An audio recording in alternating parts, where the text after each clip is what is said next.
So look, सो यहाँ पे x का वैलेंसी कितना होगा +2 और y का वैलेंसी होगा -1। तो दोनों का वैलेंसी जो होगा वो इंटरचेंज होगा। सो x, सो y कितना, so it will be XY2। Okay, simple, समझ में आ गया। Okay, next 15। First one, Fe2O3 + 2Al gives Al2O3 + 2Fe plus heat। सो ये तो पहले पता चलेगा कि एक एक्सोथर्मिक रिएक्शन है क्योंकि हीट रिलीज कर रहा है।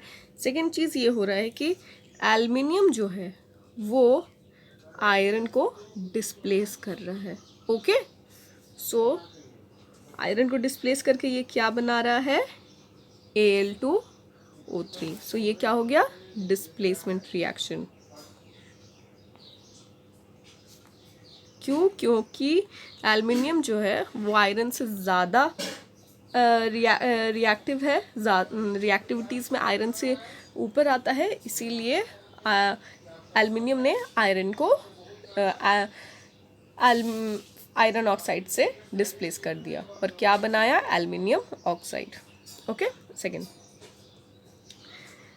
Lead nitrate plus potassium iodide gives lead iodide plus potassium nitrate. Okay, यहाँ पे एक चीज़ देखा जा रहा है कि लेड अगर हम लोग मान लेते हैं कि लेड जो है वो पॉजिटिव आयन है और नाइट्रेट जो है नेगेटिव आयन है, या वैसे ही पोटेशियम जो है वो भी एक पॉजिटिव आयन है और आयोडीन जो है वो एक नेगेटिव आयन है।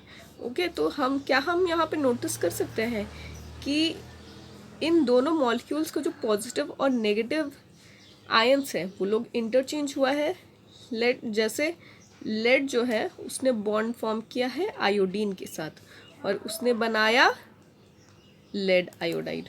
इन द सेम वे पोटेशियम जो है उसने बॉन्ड बनाया नाइट्रेट के साथ और क्या बनाया, पोटेशियम नाइट्रेट। तो यहाँ पे क्या हो रहा है, interchange of positive and negative ions. So ये क्या हो जाएगा, डबल डिस्प्लेसमेंट। थर्ड में वेरी सिंपल, जिंक कार्बोनेट को जब हीट करते हैं तो वो बनाता है जिंक ऑक्साइड और कार्बन डाइऑक्साइड। तो यहाँ पे एक रिएक्टेंट जो है वो दो प्रोडक्ट बना रहा है, तो क्या हो जाएगा, ये decomposition. Okay, simple. Okay, next. Okay, electrolysis of water. Let's see here, मान लेते हैं कि ये एक इलेक्ट्रोलिसिस सेटअप है, ठीक है। यहाँ पे कैथोड है, एनोड है, और ये जो डिफरेंट तुम ग्रेन्स देख रहे हो या फिर मूंग देख रहे हो, these are the different ions present in that solution. तो यहाँ पे वाटर का इलेक्ट्रोलिसिस होगा, है कि नहीं। तो जो वाटर ब्रेक डाउन होगा तो वो क्या बनाएगा, H2O heat H2 plus O2, है कि नहीं। सो बनाएगा हाइड्रोजन गैस और ऑक्सीजन गैस बनाएगा, है कि नहीं। तो कैसे, मैंने बताया था कि अनायन जो होगा वो एनोड की तरफ जाएगा। क्यों, क्योंकि एनोड जो है वो पॉजिटिव इलेक्ट्रोड है कि नहीं, और जो नेगेटिव आयंस है वो हमेशा पॉजिटिव की तरफ अट्रैक्ट होते हैं, और कटायन जो है वो कैथोड की तरफ जाएगा, ठीक है। क्यों, क्योंकि कैथोड जो है वो नेगेटिव इलेक्ट्रोड है और जो पॉजिटिव है वो हमेशा नेगेटिव की तरफ अट्रैक्ट होगा। तो लेट्स से दैट जो आयंस बने हैं, दीज मूंग ग्रेन्स आर हाइड्रोजन आयंस। तो हाइड्रोजन आयंस जो है वो क्या है, कटायन है। तो कटायन किसके पास जाएगा, कैथोड के पास जाएगा। तो जितना भी मूंग है वो कैथोड के पास जाके जमा होने लग गया, ठीक है।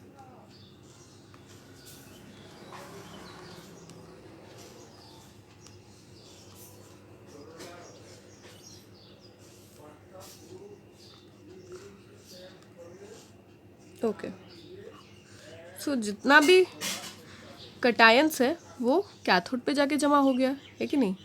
लेट्स से दैट जो हाइड्रोक्साइड आयन है कि नहीं, जब वाटर जब ब्रेक डाउन होगा तो वो किस में ब्रेक डाउन होगा? ऑक्सीजन में। ओके, तो ये जो ऑक्सीजन आयंस है वो क्या है? वो नेगेटिव है। लेट्स से दैट दीज जो सॉफ आर द ऑक्सीजन आयंस। ठीक है, तो ऑक्सीजन आयंस कहाँ पे जमा होगा? एनोड पे, है कि नहीं? Anions go to anode. ठीक है, जितना भी सॉफ है वो सब अनायन पे जमा हो गया।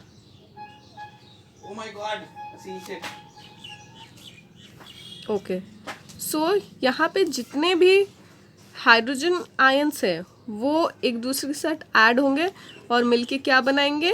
Hydrogen molecule. और जितने भी ऑक्सीजन आयंस हैं वो सब ऐड होके क्या बनाएंगे? Oxygen molecule. Okay, so hydrogen molecule क्या होगा? हाइड्रोजन गैस होगा। और ऑक्सीजन मॉलिक्यूल क्या होगा? ऑक्सीजन गैस होगा। तो the two gases that are produced will be hydrogen gas and oxygen gas. Okay, so coming to the next question, why it is that the volume of gas collected on one electrode is 2 times that of the other electrode? क्यों? क्योंकि यहाँ पे तुम लोग देख सकते हो कि H2O जब ब्रेक डाउन होता है तो वो 4 मॉलिक्यूल्स ऑफ हाइड्रोजन बनाता है और 4 एटम्स ऑफ हाइड्रोजन बनाता है और 2 एटम्स ऑफ ऑक्सीजन बनाता है। तो तो इसका रेशियो होता है 2:1।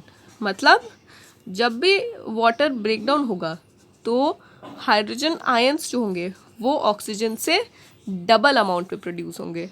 ठीक है। Third, what would happen if dilute H2O4 is not added to water? अगर dilute H2 प्योर वाटर जो होता है वो एक पुअर कंडक्टर ऑफ इलेक्ट्रिसिटी होता है कि नहीं? क्यों पुअर कंडक्टर ऑफ इलेक्ट्रिसिटी होता है? क्योंकि प्योर वाटर जो है वो आयंस इजीली नहीं बनाता है या फिर बना ही नहीं पाता है। तो अगर आयंस नहीं होंगे सोल्यूशन में, जैसे यहाँ पे सोल्यूशन में आयंस है इसीलिए ये लोग कैथोड और एनोड पे जमा हो रहे हैं। अगर ये आयंस ही नहीं रहेंगे तो क्या ये इलेक्ट्रोलिसिस पॉसिबल हो पाएगा? बिल्कुल भी नहीं हो पाएगा। तो आयंस को बनाने के लिए क्या किया जाता है? या तो सॉल्ट डाला जाता है वाटर के साथ, जैसे कि ब्राइन सोल्यूशन, या फिर एसिड डाला जाता है। For example H2SO4। जब H2SO4 डाला जाता है तब water easily positive hydrogen ion और नेगेटिव हाइड्रोक्साइड आयन में ब्रेक कर जाता है और फिर ये जो पॉजिटिव आयन है या फिर कटायंस है वो कैथोड पे जाके जमा हो जाते हैं और जो नेगेटिव आयंस है, जो अनायंस है, वो एनोड पे जाके जमा हो जाते हैं and this whole electrolysis reaction takes place.